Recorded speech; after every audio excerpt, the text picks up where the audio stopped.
नमस्कार मित्रांनो, आज आपल्या यूट्यूब चॅनलमध्ये तुमचं स्वागत आहे. मित्रांनो, आज आपण बघणार आहोत तर प्रेग्नेन्सीमध्ये कोणते ड्रग दिले पाहिजेत आणि कोणते ड्रग टाळले पाहिजेत. म्हणजेच कोणत्या गोळ्या आपण वापरू शकतो आणि कोणत्या गोळ्या आपण टाळू शकतो. तर मित्रांनो, बघूयात. त्याआधी तुम्हाला एक काम करायचं आहे. आपल्या व्हिडिओला पूर्ण बघून व्हिडिओला लाईक, शेअर आणि आपल्या यूट्यूब चॅनलला सबस्क्राईब करायचं आहे. मित्रांनो, बघूयात तर कोणत्या गोळ्या दिल्या जातात याबद्दल आपण माहिती बघूयात. तर पहिली आहे फॉलिक ॲसिड. तुम्ही बघू शकता, स्ट्रीप दाखवतो तुम्हाला.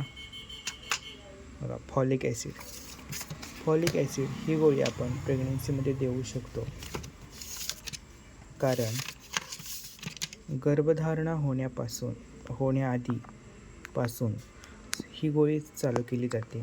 पहिले 3 महिने ही गोळी कंटिन्यू दिली जाते.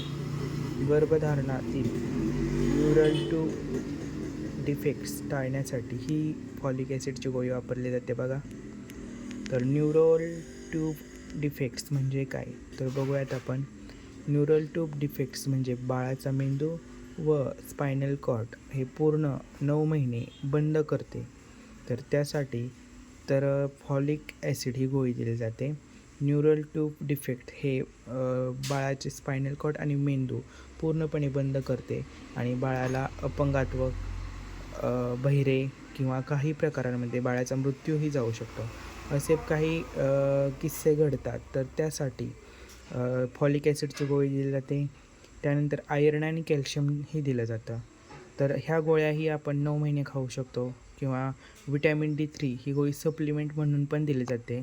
Vitamin D3 with calcium. तुम्ही गोळी बघू शकता मित्रांनो, दाखवते तुम्हाला.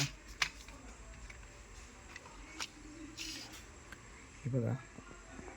आणि आपण मल्टीविटॅमिनसुद्धा घेऊ शकतो. जर एखाद्या गर्भवती स्त्रीला जर काही कमजोरी असेल तर मल्टीविटॅमिन्ससुद्धा दिल्या जातात. तुम्ही गोळ्या बघू शकता, ह्या गोळ्या. तसेच मित्रांनो, कोणत्या गोळ्या आपण अवॉइड केल्या पाहिजेत, म्हणजे गोळ्या आपण घेतल्या नाही पाहिजे, तर पेनकिलर, अँटीबायोटिक्स आणि हर्बल मेडिसिन्स. तर पेनकिलर्समध्ये बघा मित्रांनो, आयबोप्रोपेन आणि ॲस्पिरिन जास्त प्रमाणात खाल्लं तर गर्भवती स्त्रीला गर्भावरती वाईट परिणाम होऊ शकतो. म्हणून डॉक्टरांच्या सल्ल्याशिवाय ह्या गोळ्या घेऊ नयेत. तसेच काही अँटीबायोटिक्स हे आपल्या गर्भवती स्त्रीसाठी गर्भासाठी तिच्या ते हानिकारक असतात. तर डॉक्टर जे अँटीबायोटिक प्रिस्क्रिप्शनवरती प्रिस्क्राईब करतील तेवढेच अँटीबायोटिक आपण घेऊ शकतो. तसेच हर्बल मेडिसिनमध्येही काही सुरक्षित मेडिसिन आहेत तर काही असुरक्षित. सुरक्षितमध्ये आपण शतावरी किंवा आवळा घेऊ शकतो. तसेच बाकीचे जे वनस्पतीपासून बनवलेले औषध आहेत ते आपण डॉक्टरांच्या सल्ल्यानेच घेऊ शकतो.